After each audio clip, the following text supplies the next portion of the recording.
Hello everybody, welcome back to Cinema Savvy. It is myself, George, bringing a brand new review, and today I'm going to be talking about Train Dreams, which releases in cinema on November the 7th and on Netflix on November the 21st, a film I've been very lucky in seeing at London Film Festival, and I cannot wait to talk about this review for you. If I'm completely honest, I know this is a little bit later in my schedule, but this was my surprise of the festival being London Film Festival, which I've returned from, which if you're seeing this, you've seen a great many uploads this week, or maybe you're new to the channel and you've come across this video, you want to see what else we did, there's a link in the description below. We are of course a film channel doing reviews, discussions and much more, and you can find us on social medias. If I plug that now, Facebook, Twitter, Instagram, Letterboxd, Blue Sky, all of which are in our Linktree link in the description below. Sorry, I missed pause then. But yes, talking about Train Dreams, this is a upcoming film, as I've said. I'm going to call it a Western. I don't know what the official genre is, if I'm completely honest with you. I've read a little bit about this after seeing the film. I knew very little heading into the film. Directed by Clint Bentley, which is his second film after Jockey, a film I've not seen before, based on the 2011 novella written by Dennis Johnson. And the official BFI synopsis is: the verdant forests of the western US provide a breathtaking backdrop to this spiritually profound meditation on tragedy and healing, which features a sensitive performance by Joel Edgerton. Quite a mouthful there, if I'm completely honest. I've got a very simple three-word translation for what this is, which I'll talk about later. That is Red Dead Redemption. But before I get to that, I want to talk about going into this film.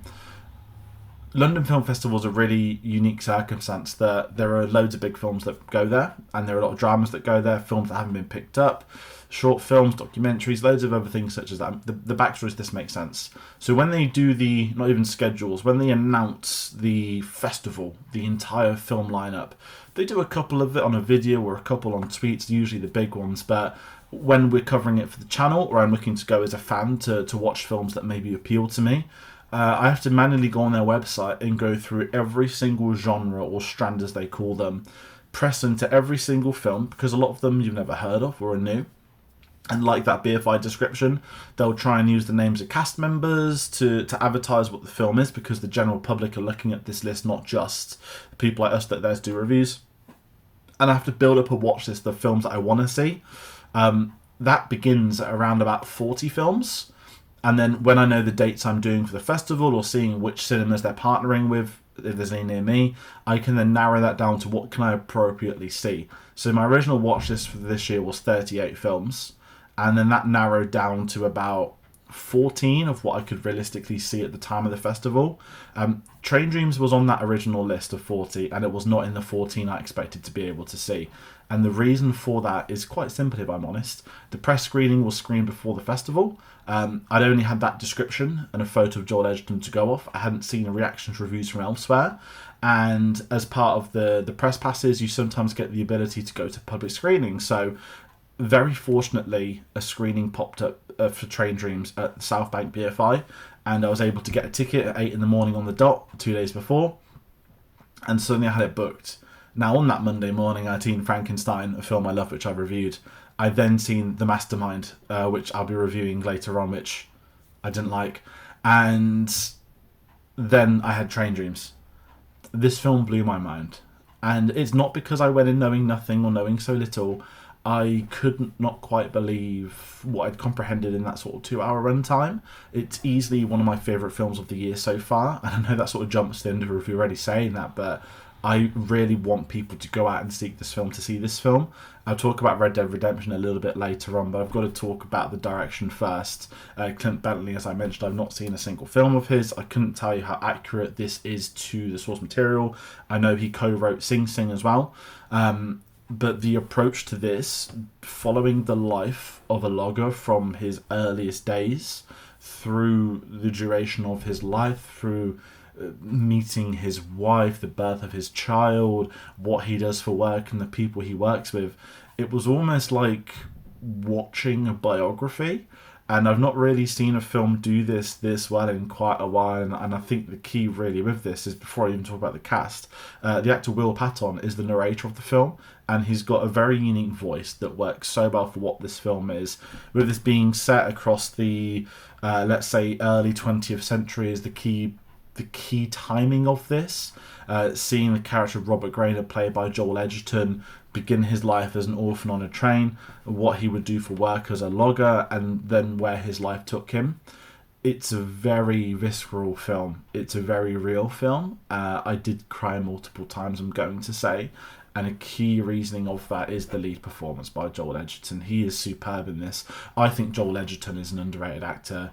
I know Warrior is a film a lot of people love. I love that film too. Obviously, we've seen him in stuff like Star Wars in a very small, limited role, but when Joel Edgerton pops up in films, he's very watchable, very likeable, but this feels like a definitive career film for him. I thought his performance in the lead role was outstanding.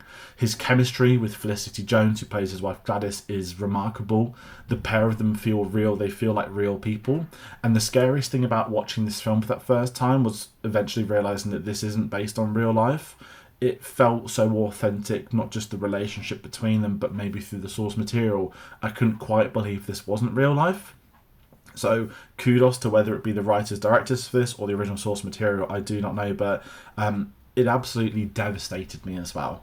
And I have to say that when you're displaying the life of an individual, you will see the turmoils people go through. But Robert Grainer in this, he goes through some of the worst possible circumstances anybody could. And then it becomes a film about community, a film about what it is to live, the purpose of living, to have loved. I want to say as little as I can. I don't want to give anything away, but I adored this film. I'm recommending it for everybody, as I've already said. The performance is through the ensemble, so if I take through a couple of things, we'll spend a bit of time with Robert back at home with his wife. Maybe they're building their house for the first time. Maybe they're having the birth of the baby. Then we'll spend time with him at work, and as a logger going through, the early 20th century America. Obviously, there's a lot of wood to make, part for the war, part for houses, devastating mountains and forests. You meet loads of different individuals, and would spend time with them in the workplace, see what goes on there and what happens there. Then would then go home to his family. So there's a lot of coming and going, and there's certain moments that stick with you, certain ones that are real, authentic, ones that happened at the time. But I really want to talk about one of those characters, which is William H. Macy. Well, that's the actor playing him. One of my favourite supporting roles of the year, a very small role in several scenes. And there is just something about him, how they shoot him, his dialogue, that, again, it's the authenticity, that how was this not a real person that they've found and are doing a biopic on? I do not know, but William H. Macy has probably one of the most powerful small roles of the year. He plays Arn. For curiosity, he's an explosive expert in terms of when they're doing it in the forest, and he's the old guy, the old person in your team at work who sort of does nothing, but everyone likes him, so it's okay. He's almost in that territory, and I just thought he was a really wonderful character amongst a great ensemble of great performers and great characters. And this is kind of what leads me on to talking about Red Dead Redemption. I've described this as Red Dead Redemption to people without the westerns, the bank robbing and that stuff, but when you're playing Red Dead Redemption and you're just sat there on a horse and you're just walking over the beautiful sunsets across the landscapes, maybe you're going to go into the forest for a little bit, there's people building homes, there's people cutting woods, okay, there's the KKK sometimes too. It felt like I was watching a Red Dead Redemption film, that if they were to ever have done that game into a film, this would be the outcome of it, that you are following the life of the individual at this point in American history. And it's a very weird thing for me to say to compare it to, but if you've seen the film, I think it will make sense. Even something as simple as a couple building a house together is remarkable. And when you're playing that game, something as simple as building a house is also remarkable. So I had a lot of parallels that in my head whilst I was watching it, and what came of that is obviously the emotion, the story, the beautiful soundtrack, the cinematography as well needs to be nominated for the Oscars. I'm going to say this immediately off the bat. I don't know how much Netflix are going to push this film, but for me, this is one really worth seeking out.